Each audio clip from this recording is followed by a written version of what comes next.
Hello guys, so update lang po ako. Ayan, tambak na po yung labahan namin. So naglaba po ako dyan. Patapos na ako dyan. Actually, magsasampay na nga ako eh.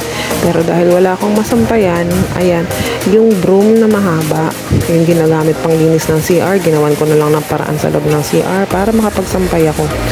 Actually, patutuluin ko lang naman yan eh. Tapos ililipat ko yan isa-isa doon sa may higaan.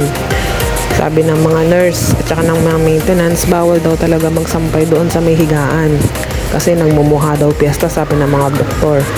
Kaya eto, pinapatulo ko na muna siya sa CR. Tapos mamaya, isisimplihan ko lang yan ng lagay doon sa may mga higaan. Pati nga yung sabitan ng mga dextrose, ayan, sinabitan ko na rin ng mga underwear. Kasi wala na talaga ako masampayan. Pero saglit lang naman, nilabas ko rin naman agad. Una kong nilabas yung mga puti, sinampay ko doon sa may mga upuan. Tapos yung mga underwear namin, sinampay ko doon sa may gilid ng lamesa para hindi kita. Tapos nagsampay na rin ako dyan sa may baba kasi maluwag pa naman. Tapos naisip ko bigla, hindi naman siguro ako pagagalitan ng doktor kung isang beses ko lang gagawin to. Kasi natambakan talaga kami ng labahan. Eh kung pinapalabas sana nila ako kahit saglit lang, eh di dapat sana nakapagpa-laundry man lang ako doon sa labas. Malapit lang naman, di naman ako lalayo. Eh, hindi ko naman sila tatakasan. Aba, eh nandito yung anak ko, bakit ko sila tatakasan? That's all for now guys. Salamat!